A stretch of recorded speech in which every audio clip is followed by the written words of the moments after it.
Staff, General Lucky Irabor, expresses confidence in the capacity of the new service chiefs as he is pulled out in Abuja. Defense Headquarters directs military officers senior in rank to the newly appointed service chiefs to turn in their resignation letters before Monday, July the 3rd. Get ready to be exposed. Human rights lawyer Femi Falana warns oil thieves in Nigeria, challenges the Tinubu administration to end what he terms an embarrassment. And President Emmanuel Macron directs more police deployment following the arrest of over 800 people yesterday evening in the third night of riots across France over the killing of a teenager. On business news tonight, Nigeria's intra-African trade continues to perform below expectations as trade value falls nearly 12% in the first quarter of 2023.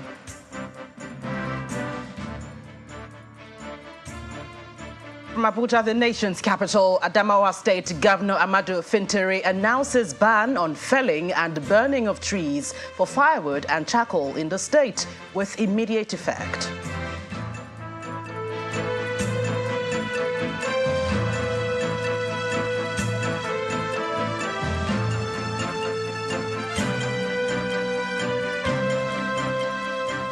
We begin with the optimism expressed by the former Chief of Defense Staff, who said today that he is leaving the Nigerian military stronger, more prepared to take on emerging security challenges in the country. The immediate past Chief of Defense Staff, General Lucky Irabor, stated this during his pulling out ceremony at the Mogadishu cantonment in Abuja. The former military chief is also confident that the current military chiefs will indeed perform better. It is the farewell ceremony for the immediate past Chief of Defense Staff, General Lucky Irabor. All the three arms of the military are here bearing their colors.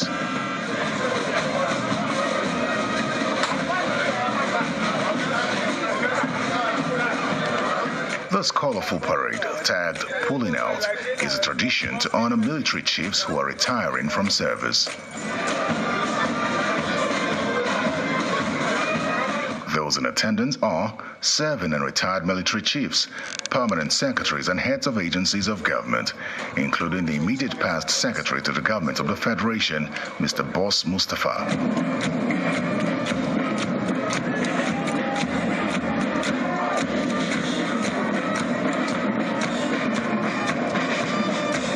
Before the pulling out ceremony begins, the former Chief of Defense Staff delivers his valedictory speech. He is optimistic about the future of the military and Nigeria in the hands of the new service chiefs. The outgoing military chief is also proud of his records as he appeals to citizens not to engage in activities that can undermine the Nigerian military. As a nation, we should avoid the deliberate or inadvertent inclination to denigrate the contributions of the armed forces to national security, unity and stability. To do so would be to effectively undermine the Nigerian state. I make bold to say that I am leaving the armed forces of Nigeria today bigger, stronger, and more capable to deliver on its constitutional mandates and national security functions.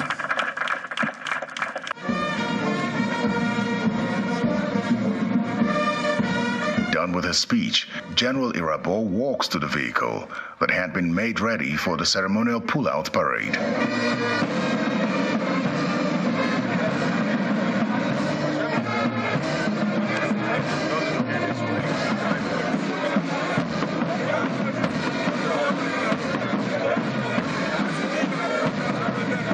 As the former Chief of Defense Staff formally takes a bow from active military service, the Defense Ministry appeals to his successor not to lower the bar. I call on our new chiefs to actually follow the footpath of General Irabor. General Irabor loves Nigeria. General Irabor is a distinguished Nigerian. We shall truly miss him. He has laid a great foundation for the armed forces of Nigeria. General Irabor led in front in the fight against terrorism in this country. I call on the service chiefs and the entire armed forces to work very closely with the Ministry of Defense so that we can deliver on the mandate of President Ahmed Bola Tinubu towards ensuring territorial integrity and international security of our country. In the days and weeks ahead, Nigerians and indeed the world would be watching keenly to see how the new service chiefs would address present and emerging security challenges in a bid to keep Nigeria and her citizens safe. Meanwhile, military officers senior in rank to the newly appointed service chiefs have 3 days from now to turn in their resignation letters. This development comes on the heels of the appointment of the new service chiefs by the president. The notice of resignation was made known in a statement from the defense headquarters. According to military tradition, senior officers are unlikely to take orders from their juniors. Thus, the new appointments necessitates the compulsory retirement from the force of about 100 top officers, including generals, brigadiers general, air vice marshals, and admirals in the Nigerian Army, Navy, and Air Force. The affected senior officers who are expected to file in their voluntary retirement are officers above the NDA Regular Course 39, while the current Chief of Defense Staff, Major General Christopher Musa, is of Course 38, the Chief of Army Staff, Major General Tariq Lagbaja, Chief of Naval Staff, Rear Admiral Emmanuel Ogala, and Chief of Air Staff, Air Vice Marshal Hassan Abubakar are members of 39 Regular Course. In other stories, the Police Service Commission, PSC, has approved the appointment and deployment of 8 commissioners of police to state commands in the country. In a statement, the spokesperson of the commission, Mr. Ikechukwu Ani, explained that of the 8 deployment, 2 female police commissioners, Adelesi Oluwarotimi and Augustina Ogbodo, are for Kwara and Ebonyi state commands. Others are Godwin Agolo, now CP Borno State. Adebola Hamzat is posted to Oyo State, while Samuel Musa, Aderemi Adeoye, Stephen Olarewaju, and Alamutu Abiodun are for Kebbi, Anambra, Imo, and Ogun State commands. The Commission commends the Acting Inspector General of Police, Kayode Egbetokun, for adhering to its latest policy of gender sensitivity in its recommendation.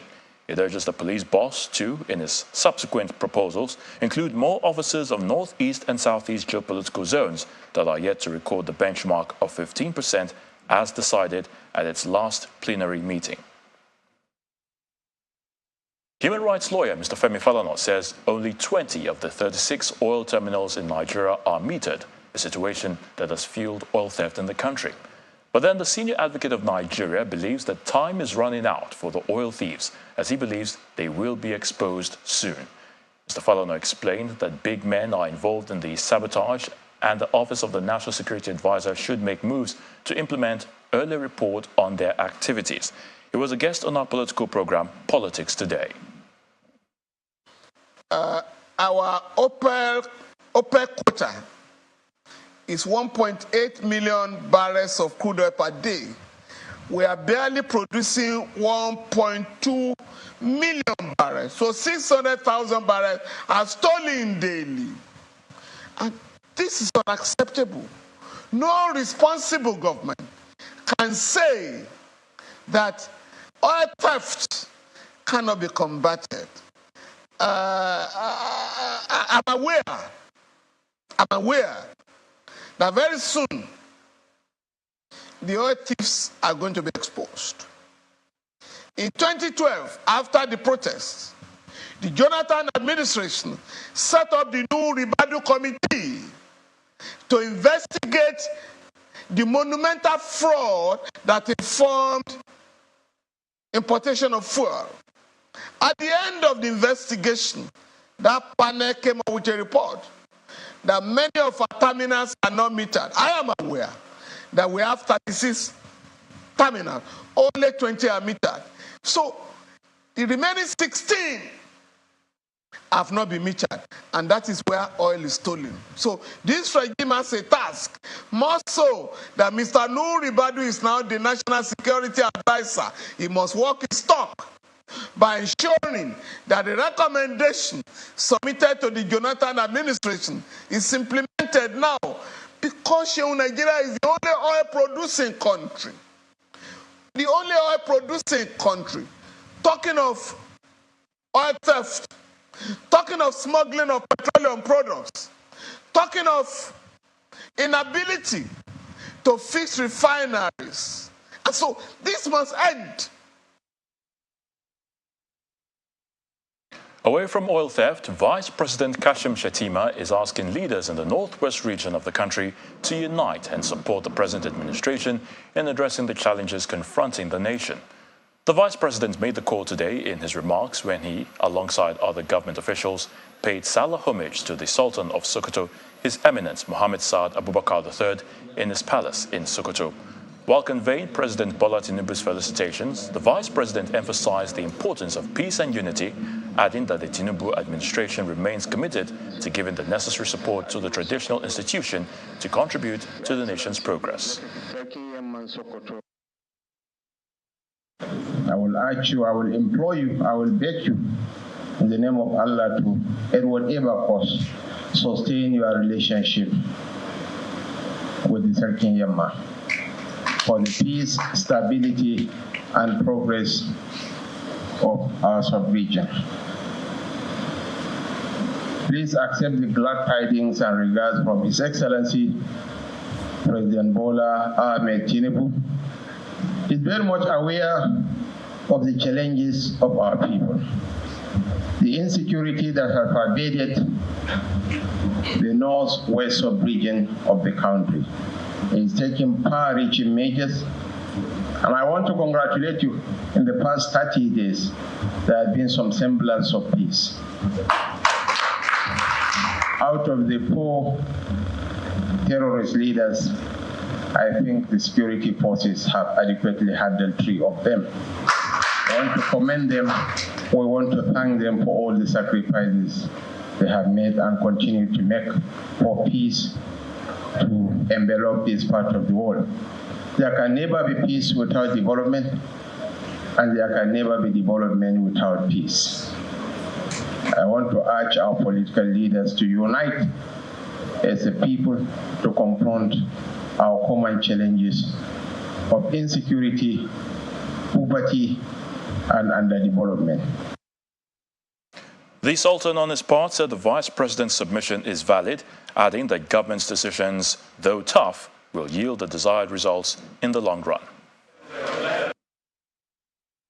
What we should continue telling each other, we need peace. And while we need peace, we have to also take active issues. Today is exactly a month since you are sworn in. Exactly a month since you are sworn in, and you have done a lot within a month. I think it's something that we need to acknowledge. Some issues are so bad to some people, but we must take decisions. It's better take decision than not take any at all. And I think some decision taking, we'll see the benefits later on. So we need to conform with the normal standard of reaching out to everybody. Communication is very important. We are here as your communicators. We discuss, we go and tell people what things are. Policies are important.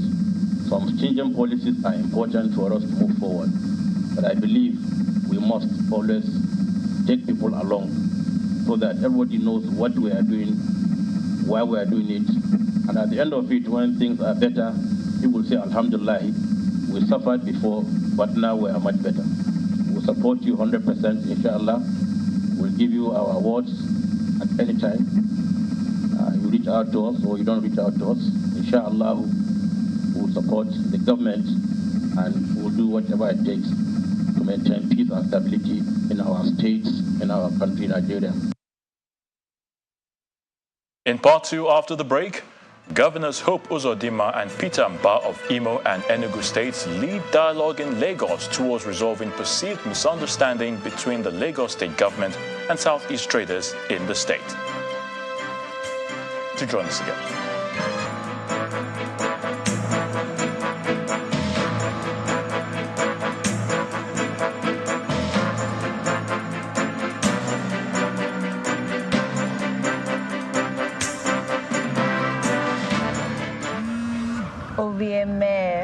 Oh, I wish you were here. I'm always with you. But it's not the same without you.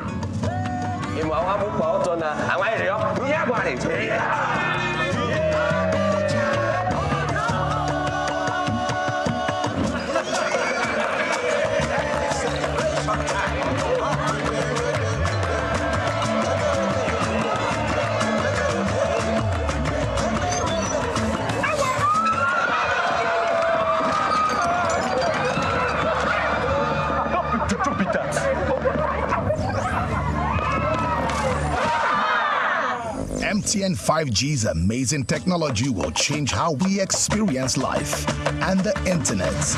Get ready to encounter the incredible. And remember, no be juju, na MTN 5G.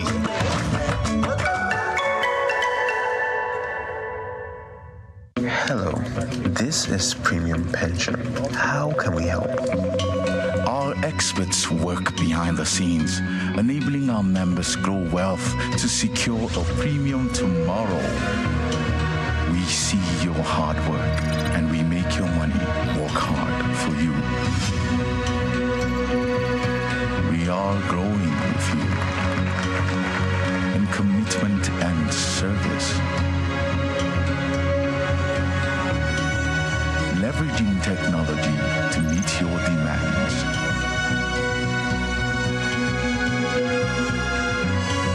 Secure your future and pave way for the next generation.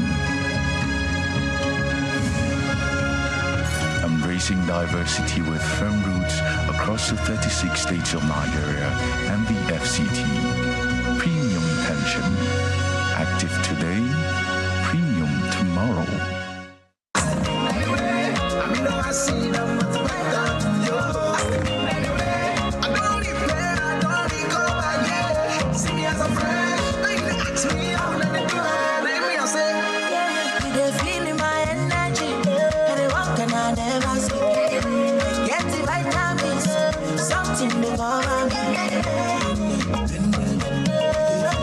Repair and recover with Astamin, a blend of amino acids and multivitamins. The Duchess International Hospital opened its doors in October 2021. The mission of the hospital is to reverse medical tourism. We take particular care here at the Duchess to bring together a combination of the brightest and the best locally, as well as Nigerians in the diaspora who are interested in returning to do very good work for the benefit of our patients here in this country. The good thing is that we had all international expertise here, all international facilities here, international people working here. Everything is coming together in a space which was considered not great in terms of the availability of healthcare. Access Bank, of course, has been able to provide us with a robust range of products and services that has enabled us to deliver that standard and quality of healthcare that is integral to our mission as an organization.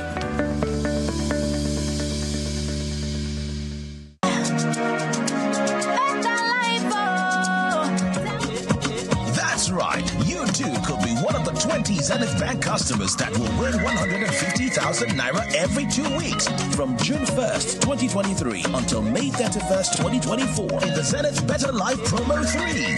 To qualify, simply open a Zenith Bank account. For more information, visit www.zenithbank.com/betterlife. Live the better life with Zenith Bank.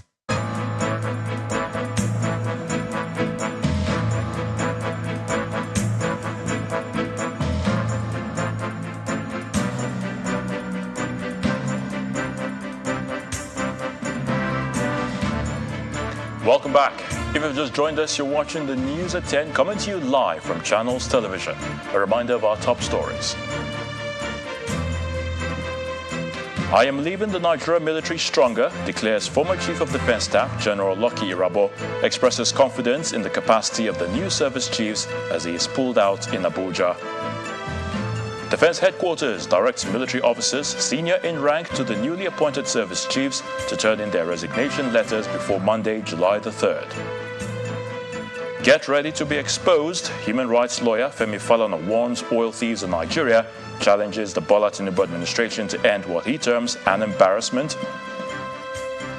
And President Emmanuel Macron directs more police deployment following the arrest of over 800 people yesterday evening in the third night of riots across France over the killing of a teenager.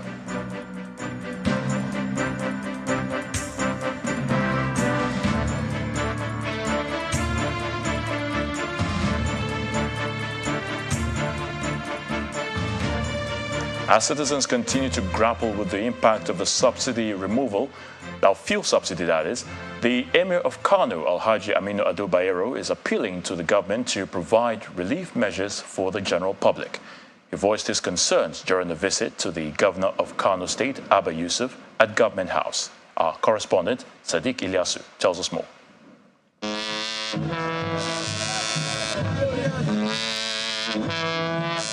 Palpable excitement in the air. It is the famous Durbar of Hawan Nasarawa in Kano State, northwest Nigeria. It comes alive with the vibrant sounds of drums, flutes, and trumpets amidst colorful display of horse riders.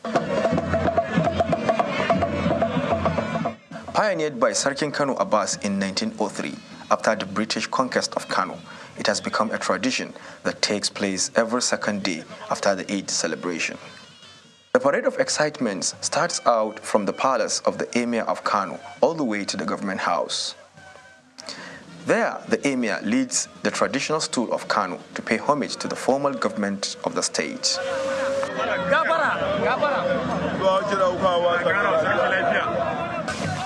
And like his father before him, Alhaji Amin Ado Bayero, the Emir of Kano, arrives at the Government House adorned in a maroon outfit, a golden heart, and carrying the historic Dabos dagger. When they walked through the doors of the main hall, the district heads bow in reverence of the Emir and the Kano State Governor, Abba Kabir Yusuf. When all were settled, Alhaji Bayero seizes the opportunity to appeal to the government to make the impact of the removal of fuel subsidy an easier burden for the people.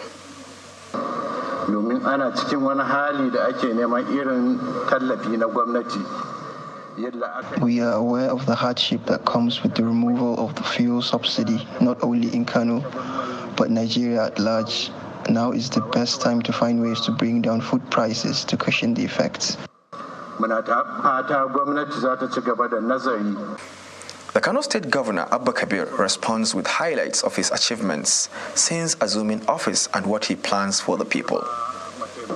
We paid NECO examination fees for our students, over 55,000 of them. We paid over 1.6 billion naira to ensure that these students sat for the examination. The Hawan Nasarawa Durbar holds great significance for the people of Kano, always leaving spectators thoroughly satisfied with the procession. Sadiq Ilyasu, Channels Television News. Medical tourism is one of the major reasons for the neglect of the nursing profession here in Nigeria. This is the view of the UK's first ever sickle cell and thalassemia nurse specialist, Professor Dame Elizabeth Anyanwu.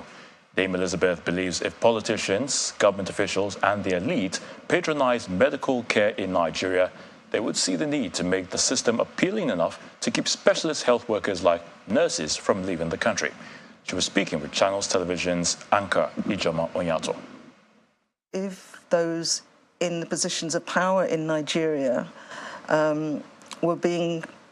their families were being treated by nurses in Nigeria, I'm talking about, not abroad, in Nigeria, then they would really realise the benefit of the nursing profession and that they need to be paid more, respected more. They need to look at everything, their education, their career prospects. What is it that is causing people to leave the country? Are they listening? Are they even talking to the nurses? Are they listening? You can talk to somebody, but are you listening to what they're telling you? Because you can easily find out why people are leaving. Then the big issue is, what are you going to do about it? Everybody is trying to do the best for themselves, for their families. It's up to the country of origin to say, do we value this profession? Why are they leaving? What can we do about it? It's up to the politicians. To catch the full interview with Professor Dame Elizabeth Anyanwu, do watch Diaspora Network on Saturday at 7:30 p.m. With months to the end of his administration, the Kogi State Governor, Yahaya Bello, has promised that he will continue to build and rehabilitate roads and complete all ongoing projects in the state. The governor made this pledge while flagging off the reconstruction of a 13.71-kilometer road in the Central Senatorial District of Kogi State. He urged the contractors handling the state projects to comply with specification and completion deadlines. This 13.1-kilometer road runs from Itakpe Junction through Kaba Junction to end at Total Junction in Okene Town. The Kogi State government is rehabilitating the road to ease movement for travelers going through Okene Town. The governor has consistently said he will see only quality infrastructure in Kogi State. In his address at the Itakpe Junction, the Commissioner for Works, Samson Bako, outlines the scope of the construction work to include complete scrapping, asphalt overlaying, concrete binding, as well as reclaiming gullies along the road. The Chief of Staff highlights the economic importance of the road. The total scarification, construction of 8.7 kilometer Itakpe Junction to Kaba Junction. 2. Rehabilitation and offset overlay of 5.1 kilometer Kaba Junction to Total Junction. Provision of hydraulic structure. Provision of crushed rock stone base of 150 millimeter thickness. Provision of offset, concrete binding and wearing cost of combined thickness of 100 millimeter. This road is in no doubt means a great deal to the economic progress of the good people of Kogi State, not just Kogi State, even passerby. But this is like a connecting point between the south and the north. Governor Bello knows that this is a federal road, but his administration decided to take up the rehabilitation for a purpose. He expressed confidence in the contractor to deliver the project before the end of 2023 in exceptional quality. Even though the road is situated in our land, but all Nigerians are using this road. And at any point in time they pass through here, it gives us bad image. So we desire to undergo and undertake the rehabilitation and reconstruction and give it the world best standard. Speech is over. The governor then flagged off the project.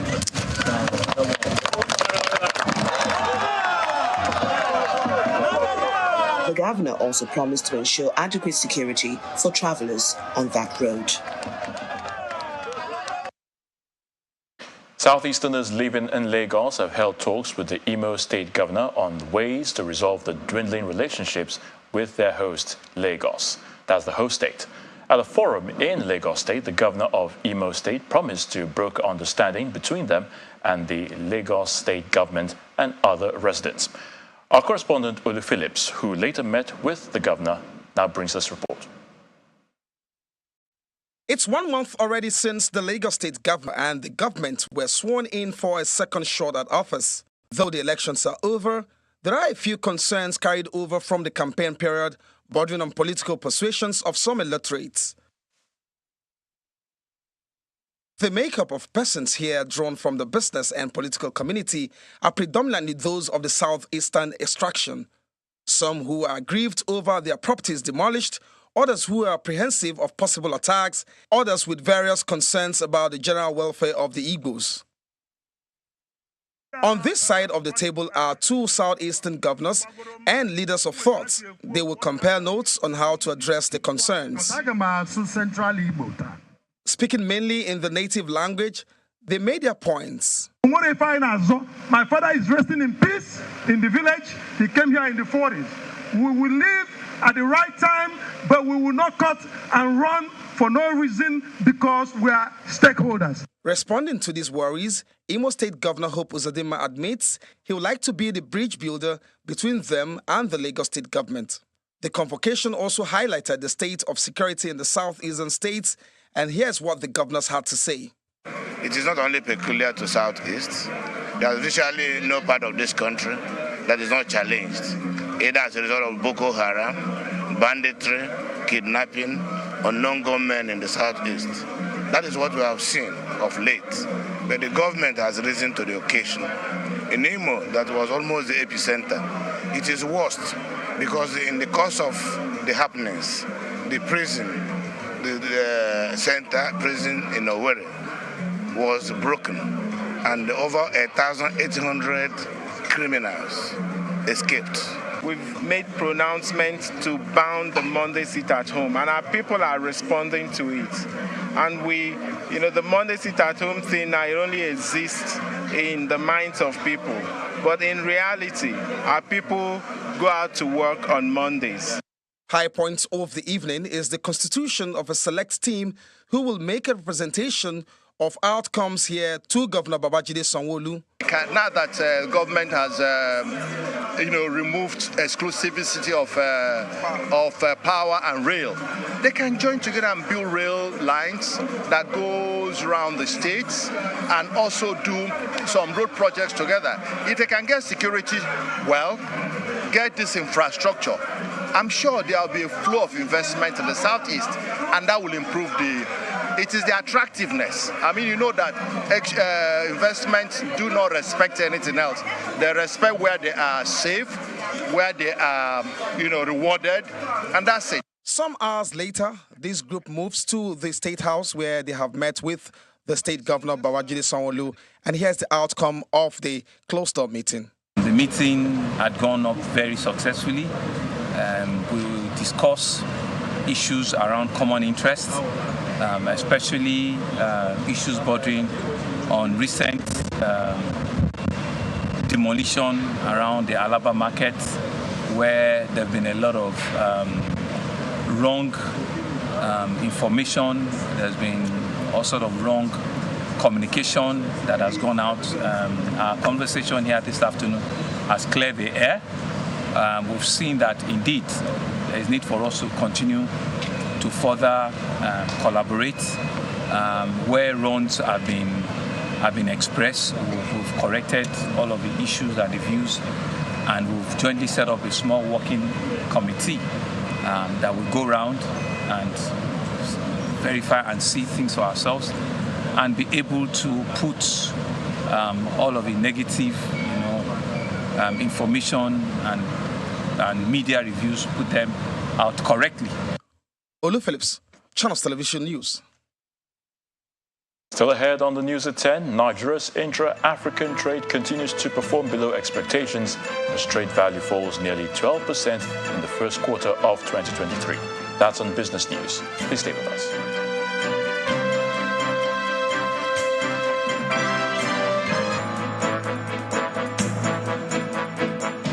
First Money is Nigeria's biggest and most preferred agent banking network. Thanks to First Money, millions of people are living their dreams. Meet some First Money agents who are driving this. First Money is the best POS that we use in my area. I started with one container beside me. This is my main branch. I have up to 7 branches. With First Money, I've been able to employ 6 staffs, which 5 are female. So I see First Money as a business to employ and also to empower ladies. Through First Money, over 1 million people across Nigeria have their financial services needs met daily. In all the accessible local government areas, you are bound to find First Money agents. With First Money, we're bringing financial inclusion and the many benefits that come with it. You first, First Bank. Hey, come big head. Oh yeah, no vex. Where you dey? I did bus stop. Iyem don settle. Mona won't make you show. Correct. I dey come. Make I enter bus.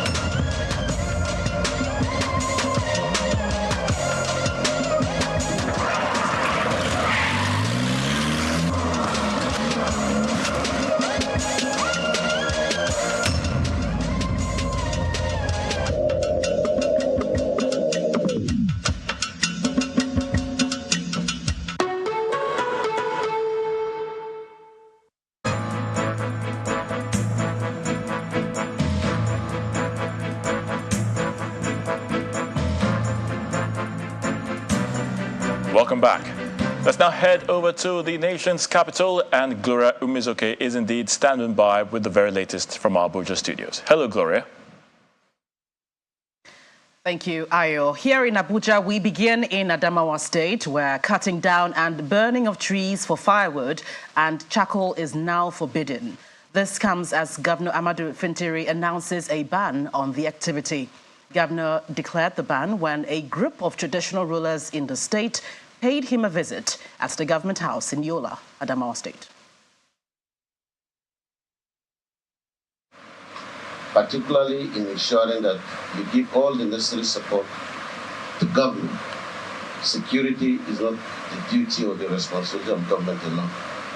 It has to be done along with the traditional institutions and other community leaders. So I call on you to ensure that your domain is quite peaceful. You take charge and ensure that the coexistence among our people is very cordial. And this time around, to ask you that from today, I have banned the burning of trees in the name of charcoal in this state. So I want you to pass this message down through other traditional institutions of district heads and of village heads and down to community leaders.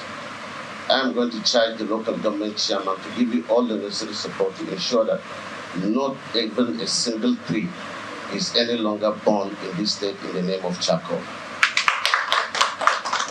We have to save our environment. We have to make sure that agriculture this time around grows better. And this, I want to assure you that we will be providing all the inputs necessary for us to have a bumper harvest this season. To legislative matters, the African Parliamentary Advocacy and Reform Group, as well as the Parliamentarians for Global Action, are calling on the 10th National Assembly to adopt the digital parliament system in line with global best practices. Well, this, according to them, will improve the involvement and contribution of lawmakers to every legislation. The director of the African Parliamentary Advocacy and Reform Group, Mr. Chibozo Okereke, stated this at a press conference in Abuja to mark the International Day of Parliamentarians. In other stories, the Obafemi Awolowo University Ile-Ife has honored one of its alumni, Professor Anthony Adegbulugbe, with the Award of Excellence following his sterling academic record. At the maiden edition of the Academic Research Excellence Awards, the management of the university explained that the award could not have gone to a more deserving alumnus of the institution. Now, also honored at the event were 230 students who emerged best in their various classes across all the departments in the institution. It was a day to be joyful and make merry. An illustrious alumnus of the Obafemi Awolowo University is being recognized for being the best of his kind and the finest of his peers, having obtained the maximum possible cumulative grade point average of 5.0 way back in 1976.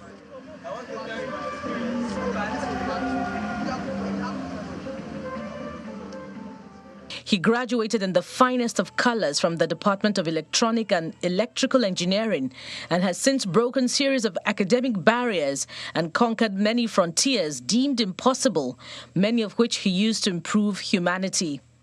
As it turned out, I was the first Nigerian student admitted for graduate school in the Department of Nuclear Engineering at MIT. The management of the institution confirms that the awardee broke the glass ceiling to make the impossible look easy. Aside from his exploit in breaking the ceiling in the university to bag a 5.0 CGPA, he has represented the university in a positive light. He was instrumental to the growth of the Center for Energy Research and Development, CED, and the university, and has been committed to the growth of the university over the years. Some of the friends of the awardee give warming comments about him and the strides he is making home and abroad. Moreover, he enunciated about 6 principles, which I hope they will take into consideration, that they must strive for the best, that they must not be limited by any ceiling, that they must be spiritually grounded. So many other principles that he enunciated. He's a very kind and supportive person, somebody who knows the beauty of serving God and also serving humanity. The elated awardee sees the honor as a greater challenge, especially in his new role of mentoring the 230 students who were also honored for sterling performances from 100 level to graduating class. I think how we are going to do it is probably create a platform. At the same time, how we put our heads together and we're going to get it done. But one of the things we are going to do is to start this small research program for everybody, and that should also bring us close, and it's once in a while. As Professor Anthony Adegbulugbe continues undeterred, he admonishes the younger generation to give it their all, break any and every ceiling to reach their goals, and plow back into the society. Now to company news. About 77 lucky customers will be rewarded with 10,000 naira, 100,000 naira, and a grand cash prize of 1 million naira, courtesy of Wema Bank in its Alert 545 promo. Well, this is according to the Chief Digital Officer of Wema Bank, Mr. Olusegun Adeniyi. Mr. Adeniyi was speaking earlier today at the Alert 545 promo press conference organized to officially declare the activity open. It's the return of Season 3 of Wema Bank's Alert 545 promo. Wema Bank has been awesome, all thanks to Wema Bank. But this season, the promo is even bigger and better. We came up with a promo as a way of giving back to our customers and rewarding their loyalty to the bank. The unique thing about the promo is that any Wema Bank customer can win. We've been very intentional, even in the requirements for qualification to win the promo, ensuring that the petty trader making a minimum wage or less still stands a chance to win. What is different about this particular season is the fact that we have become even bolder.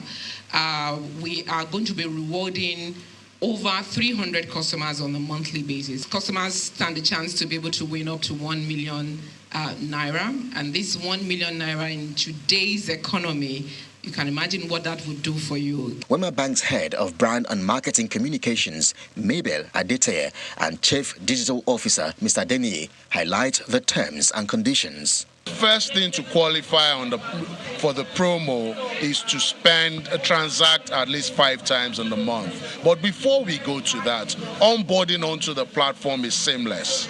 Regardless whether you have BVN or not, you are able to onboard and become an account owner on the platform. So owning an account, reactivating your account is also very seamless and can be done automatically. And then coming onto the platform, Alert being that platform, to do at least 5 transactions is all that you need, with a minimum account balance of 5,000 naira. So we have about 90 million naira that we're giving out to all our customers across the country. This promo is starting July 1st, 2023, and it's going to run for 10 months. So you have a 10-month period to win as many times as possible. We had said earlier that you can win more than once and do that transaction via Alert app, the card, and then *945. The 545 promo is a reward scheme recently introduced by Wema Bank to reward loyal customers, encourage businesses and a healthy savings culture, as well as renew relationships with old customers. Well, that's it from the nation's capital. It's back to Ayo in Lagos for the rest of the News at 10. Many thanks, Gloria.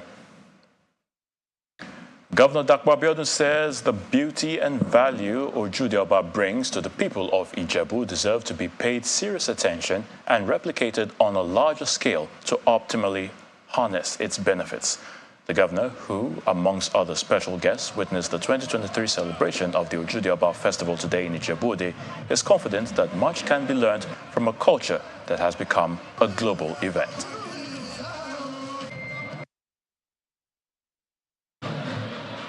I know photographers have come here from abroad today just to record the sounds and pictures of what's happening here so they can project to the whole world. We have begun to look at this differently as a state as we purpose to expand our cultural and tourism potential. I would say perhaps we can tweak this and turn this into a carnival, an Ogun State carnival that happens once a year. And we can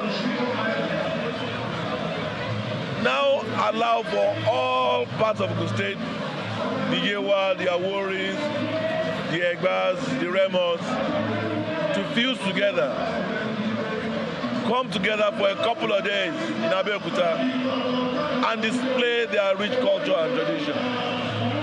As you can see, what's happening here today, besides the color, besides the celebration, besides the joy, besides the tourism potential, it also has a multiplier effect in the economy. The woman selling pure water, recharge card, woman selling Ofada rice. So this is very interesting, and we are going to run with this. It's now time for business news, and Joke Rogers is standing by. Joke? Banking so easy, so simple. Dial *894# now to experience it. You first, First Bank.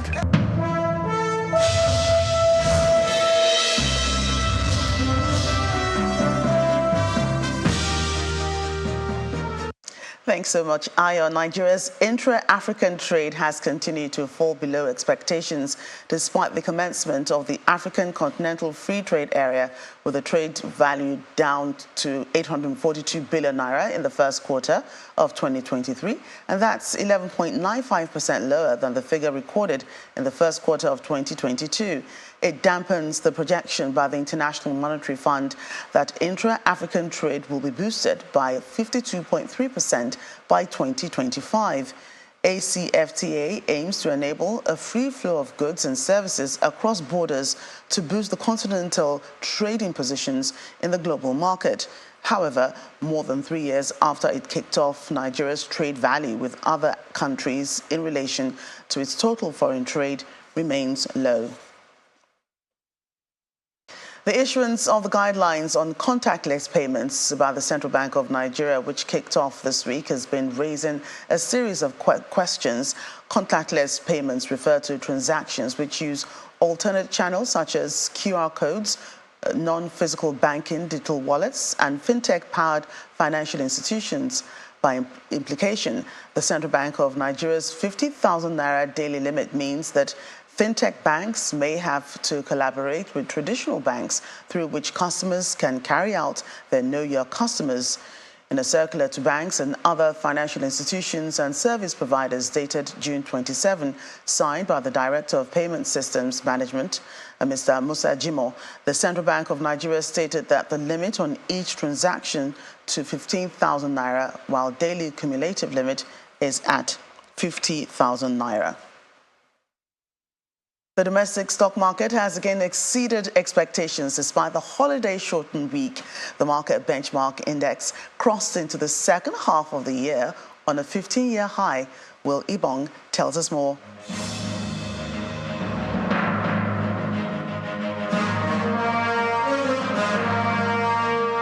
Welcome to the Stock Market Report. It's been 2 days of holiday at the NGX to mark the Eid al-Kabir celebration, and the market makes a thunderous return with a 1.43% on the all-share index. This benchmark index sustained the 60,000 level today and hit a record high last seen since 2008. What can I say? The market is simply on fire, and we are seeing stocks like PZ Cussons, Eterna, taking on full beats in the market today, and that has kept the share prices to trade around 10% handles, keeping it on a sustained uptrend.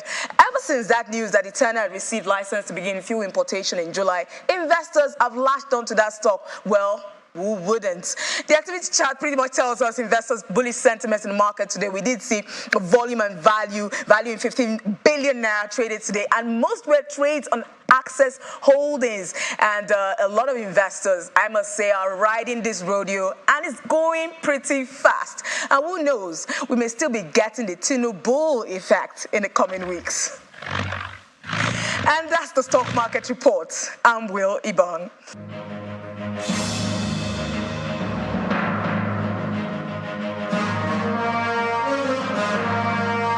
Let's take a look at the closing numbers of other major global equities.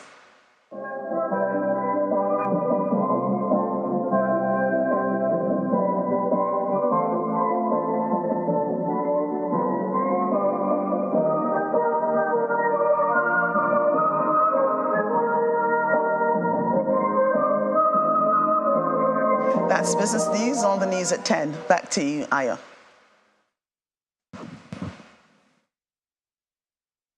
Banking so easy, so simple. Dial star 894 hash now to experience it. You first, First Bank. Thank you so much, Joke. French President Emmanuel Macron says more police will be deployed after 3 nights of riots across France. An entire building burned down in the northern French town of Roubaix during the most destructive night of rioting yet in protest at the fatal shooting of a teenager by police. Nearby, several cars were also burnt out and the windows of a supermarket smashed. Here's Simon Pusey with more on this and other international stories in Around the World in 5. Good evening and welcome to the Channel's studios here in London with your international news around the world in 5. The French President Emmanuel Macron says further police will be deployed after more than 800 people were arrested yesterday evening during the 3rd night of riots across France. Much of Paris looked more like a war zone. Fireworks used as a weapon against police.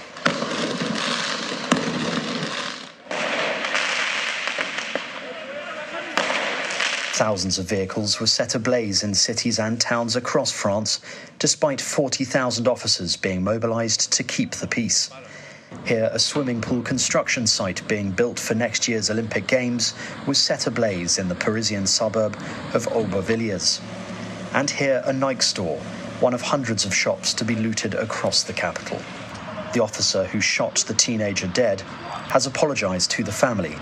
He has been charged with voluntary homicide and his lawyer says he is devastated. The teenager's death has revived grievances about policing and racial profiling in France's suburbs. Earlier, the United Nations Rights Office said it was concerned by the fatal shooting. We note that an investigation has been launched into alleged voluntary homicide.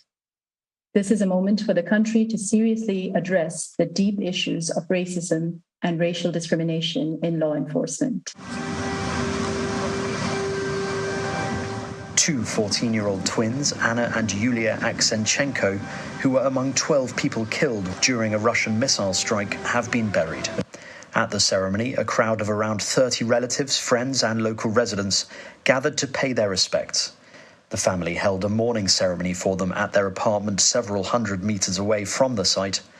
They were killed in a Russian attack on a busy restaurant several days ago, with dozens of others badly injured. How are you, sir? So good to see you again. Good to see you, sir. Thank you so much for welcoming us back. Meanwhile, the former US Vice President Mike Pence, who is running to be the Republican nomination in the 2024 presidential election, has made a surprise visit to Ukraine and met President Volodymyr Zelensky. During talks with the Ukrainian president, Mr. Pence vowed to keep providing with Ukraine the support they needed for the duration of the conflict. The Ukrainian military is making steady advances against the Russians, and I assured him that for my part, we'll continue to do everything in our power to make sure that we provide the Ukrainian military with the support they need until they repel the Russian invasion and restore the sovereignty of this country. Britain has set out a new workforce hiring plan for England's state-run National Health Service, seeking to tackle staff shortages. A beloved institution at the centre of Britain's post-war national identity, the NHS has about 112,000 vacancies, a gap that could more than triple by 2037 without action. we're announcing the most ambitious transformation in the way that we staff the NHS in its history, the Long-Term Workforce Plan. This is a 15-year plan to deliver the biggest ever expansion in the number of doctors and nurses that we train, and a plan to reform the NHS so we deliver better care in a changing world. Tourists in the central German state of Hesse will be able to get a bit closer to heaven starting on Saturday, when Germany's longest suspension bridge opens after 6 years of planning and construction. 664 metres long with a height of up to 100 metres and a weight of 120 tonnes, the bridge has a carrying capacity of up to 750 people. And starting today, art from antiquity to the 20th century is being auctioned at Christie's Classic Week in London. This year's sales are led by a remarkable panel called The Entombment of Christ by El Greco, which is expected to go for around £8 million. A landmark rediscovery of the last known pair of portraits by Rembrandt at auction 200 years after they were last seen are also thought to sell for around £8 million. The series, which includes 10 live auctions and 1 online sale, will run until the 14th of July. And that's your international news around the world in 5. Now back to the Channel studios in Lagos.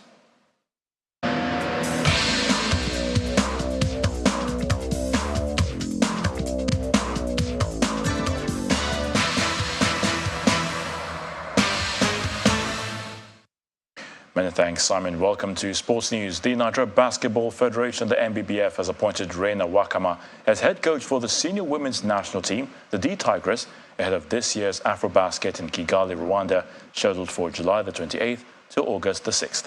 The reigning African champions have been without a head coach since Otis Hewley resigned from his role with the 5-time African champions last year.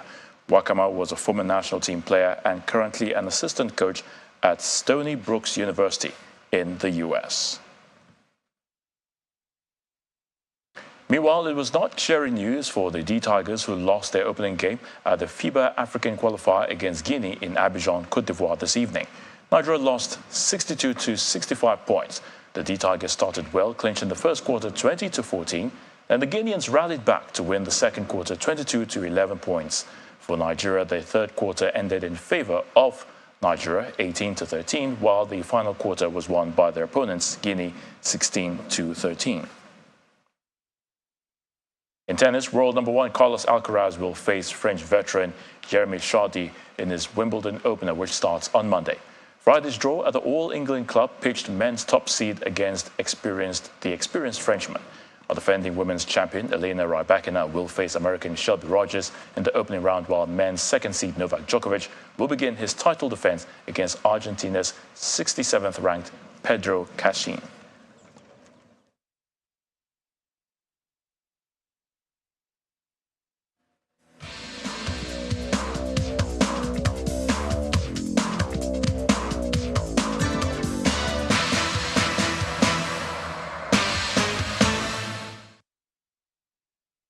And the main news again.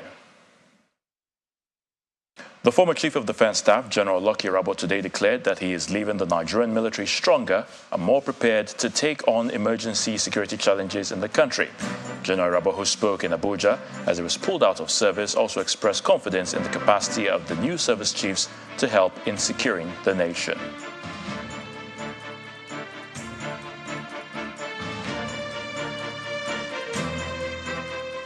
That's the news at 10 tonight. Thank you so much for watching. I'm Ayotunde Balogun. From all of us here, it's good night.